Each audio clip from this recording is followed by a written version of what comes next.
అది రామాపురం అనే గ్రామం. ఆ ఊరిలో గిరిజ అనే ఒక ధనవంతురాలు ఉండేది. ధనవంతురాలైనప్పటికీ డబ్బు మీద ఆశ మాత్రం చాలా ఎక్కువ.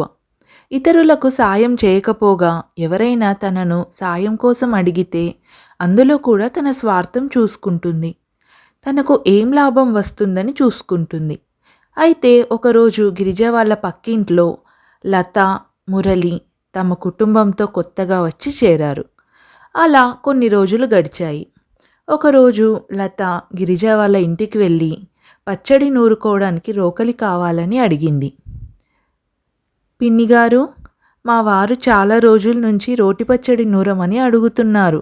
కాస్త మీరు రోకలి ఇస్తే నేను పచ్చడి నూరుకొని మీకే తిరిగిచ్చేస్తాను అని అంది లత.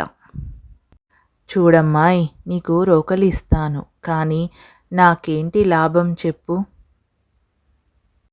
అని గిరిజ అనడంతో లత ఒక్కసారిగా ఆశ్చర్యపోయింది. ఏం పర్వాలేదులే పిన్నిగారు, నేను పచ్చడి నూరుకుంటున్నానుగా, మీకు కాస్త తెచ్చి ఇస్తానులేండి అని అంది లత. అందుకు సరే అని అనింది గిరిజ.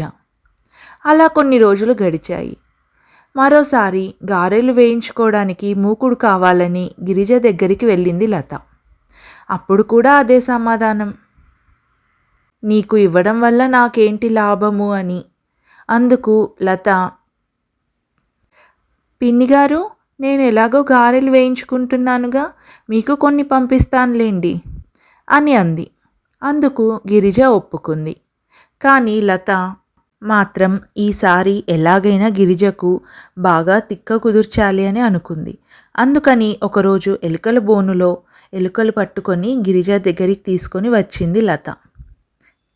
ఏంటమ్మా ఇది అని అడిగింది గిరిజ. అందుకు లత ఇలా సమాధానం ఇచ్చింది. పిన్నిగారు, ఇందాక మీరు ఇంట్లో లేనప్పుడు మీ ఇంట్లో నుంచి ఎలుకల బోను తీసుకొని వెళ్ళాను. కానీ మీకు ఏదో ఒకటి తిరిగి ఇవ్వాలిగా, అందుకని మా ఇంట్లో ఉన్న ఎలుకల్ని మీ ఇంట్లో వదిలేసి వెళ్తున్నాను అంటూ ఆ ఎలుకల్ని గిరిజ వాళ్ళ ఇంట్లో వదిలేసి అక్కడి నుంచి వెళ్ళిపోయింది లత. లత చేసిన పనితో గిరిజకు బాగా తిక్క కుదిరింది. అప్పటి నుంచి ఇంకెవరి జోలికి వెళ్ళకూడదు అని గట్టిగా నిర్ణయించుకొని మంచిగా మారి అందరికీ సహాయం చేస్తూ ఉండేది. ఇది ఇవాల్టి కథ. మరొక మంచి కథతో మళ్ళీ కలుసుకుందాం.